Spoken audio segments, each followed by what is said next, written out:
Friends hello and welcome to honest review.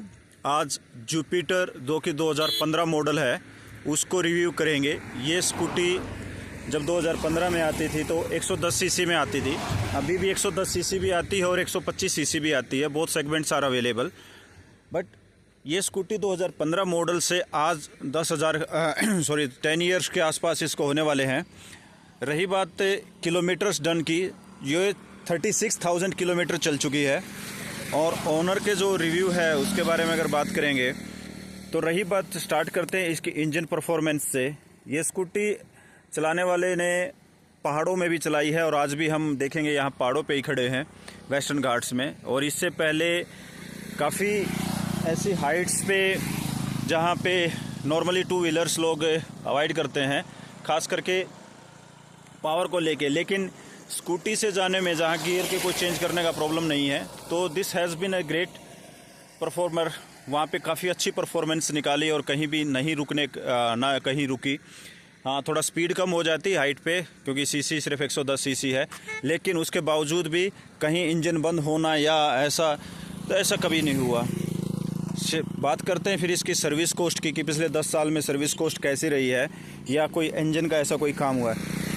Service cost TVS की हमेशा ही अच्छी रही है। और टीवीएस की स्कूटी के साथ साथ ये बता दूं कि इसकी सर्विस कॉस्ट नॉर्मल अगर करवाते हैं तो 400-500 रुपये अगर इंजन ऑयल वगैरह चेंज होता है, अदरवाइज मैक्सिमम 1,000 रुपये। आज तक पिछले 10 साल में एक बार इसकी बैटरी चेंज हुई है और 2 बार सीट कवर चेंज हुआ है। अदरवाइज कोई बड़ा मेजर काम हुआ नहीं है। टायर्स की अगर बात करें तो जो ओरिजिनल टायर आए थे वही चल रहे थे इसके साथ। एक टायर है जो आगे वाला चेंज हुआ था। रीज़न उसका ये था कि ये काफ़ी दिनों से एक ही जगह पे खड़ी रही थी ड्यू टू सम रीजन।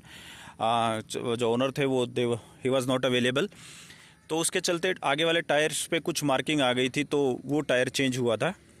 रही बात फिर जब ये लॉन्च हुई थी तो इसमें सेगमेंट्स में डिग्गी का जो साइज़ था वो सबसे बड़ा था। इसके अंदर हेलमेट रख सकते थे।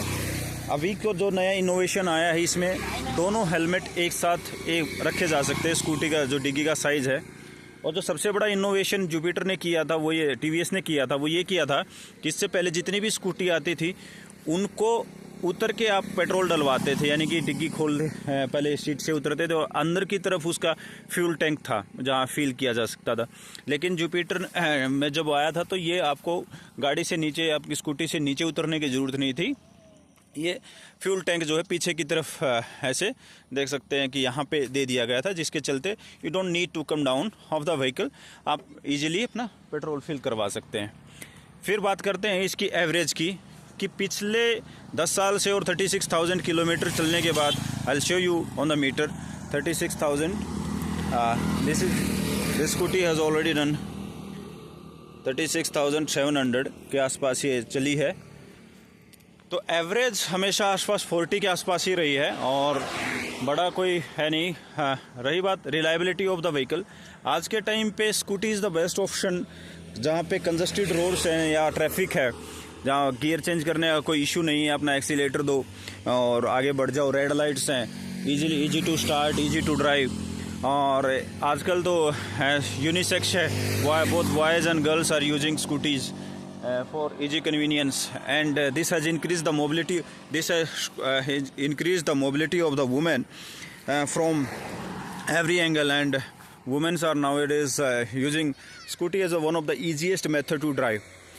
तो एक बात बोलूँगा, अगर आप आज के टाइम पे भी कोई अपने घर के लिए स्कूटी या टू व्हीलर खरीदने का प्लान कर रहे हैं तो Jupiter can be one of the best recommendation. Still size के हिसाब से, स्कूटी का सीट के साइज़ के हिसाब से या मेंटेनेंस के हिसाब से, एवरेज के हिसाब से, इंजन पावर के हिसाब से, and all this thing can be one of the good point about the Jupiter. If you are planning to buy any new vehicle, so go for Jupiter. That will be one of best option. You will enjoy it without any second thought. You can use it for 15-20 years. There will be no issue, not a single issue that I have faced for last 10 years. Thank you very much.